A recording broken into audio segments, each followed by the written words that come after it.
Halo, apa kabar? Lama juga ya kita nggak ketemu lewat konten yang saya bikin. Dan kali ini, setelah sekian lama, saya kembali menjumpai teman-teman semua dan akan membahas satu topik yang menurut saya belakangan ini sangat penting, yaitu komunikasi publik dari pejabat dan tentu saja dari pemerintah. Komunikasi publik adalah salah satu pilar utama dalam membangun hubungan yang sehat antara pemerintah dan masyarakat. Di era keterbukaan informasi saat ini, transparansi dan cara berkomunikasi menjadi cermin langsung dari sikap, niat, dan kompetensi para pemimpin, notabene adalah pejabat dan pemerintah. Ketika pemerintah mengambil keputusan atau menerapkan kebijakan yang menimbulkan kontroversi, reaksi publik berupa kritik dan protes adalah hal yang wajar. Ini adalah ekspresi dari kekecewaan yang mendalam. Dan ketika protes terjadi berulang kali dengan skala yang semakin besar, hal ini merupakan sinyal bahwa ada sesuatu yang tidak berjalan dengan baik. Mengabaikan suara rakyat dalam situasi seperti ini bukan hanya menunjukkan ketidakpedulian, tetapi juga memperburuk kondisi sosial dan politik.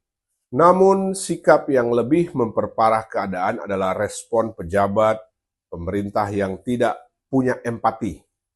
Pernyataan publik yang terkesan meremehkan atau bahkan menantang rakyat hanya untuk memperbesar jurang ketidakpercayaan.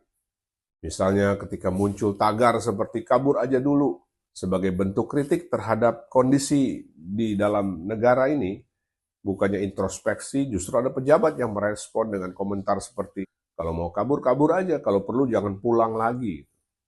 Pernyataan demikian bukan hanya mencerminkan buruknya kemampuan komunikasi, tetapi juga menunjukkan kurangnya empati dan kedewasaan dalam menghadapi aspirasi rakyat.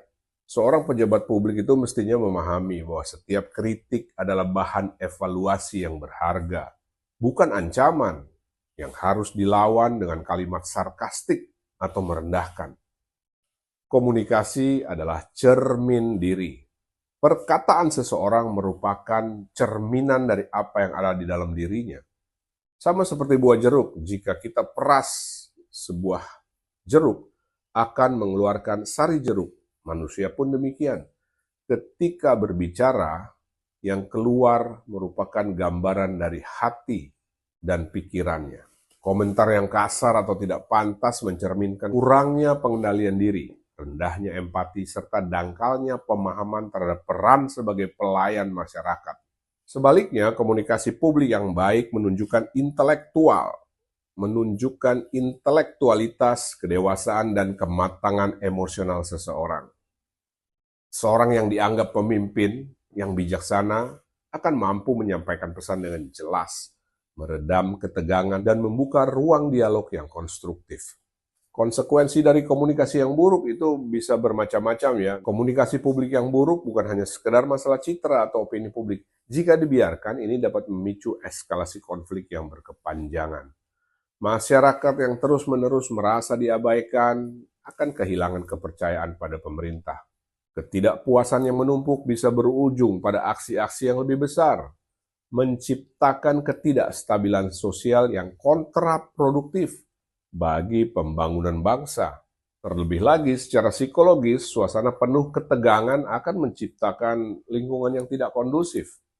Energi negatif yang tercipta akibat rasa marah dan kecewa dapat berdampak pada produktivitas, kesehatan mental masyarakat. Dalam sudut pandang spiritual, konflik yang terus-menerus seperti ini bisa menghambat kemajuan, karena energi bangsa terselimuti oleh emosi negatif, energi negatif. Menjadi pemimpin yang berempati, menjadi pejabat yang memiliki empati dan responsif. Oleh karena itu sangat penting bagi pejabat dan pemerintah untuk memiliki komunikasi atau keterampilan komunikasi publik yang baik. Komunikasi yang empatik, terbuka, dan menghormati aspirasi masyarakat, wujud nyata dari kepemimpinan yang bertanggung jawab. Sebagai pelayan rakyat, seorang pejabat itu dituntut untuk mampu mendengar, memahami, dan merespons kritik dengan bijaksana. Kritik yang disampaikan oleh masyarakat, sekalipun keras, adalah bentuk keterlibatan publik dalam proses demokrasi. Menyikapinya dengan kepala dingin dan hati terbuka adalah tanda kekuatan sejati seseorang. Dalam hal ini ya, pejabat gitu. Kita perlu ingat, kemajuan sebuah bangsa tidak bisa dicapai dengan saling berhadapan satu sama lain sebagai lawan. Sebaliknya, ini akan terwujud melalui kerjasama yang harmonis antara pemerintah dan masyarakat.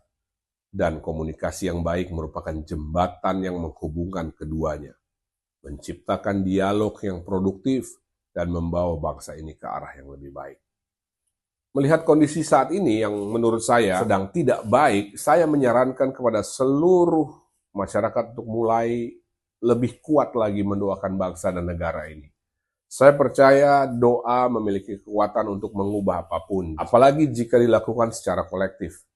Mari kita berdoa supaya bangsa ini diberi kekuatan, terhindar dari usaha-usaha untuk memecah belah.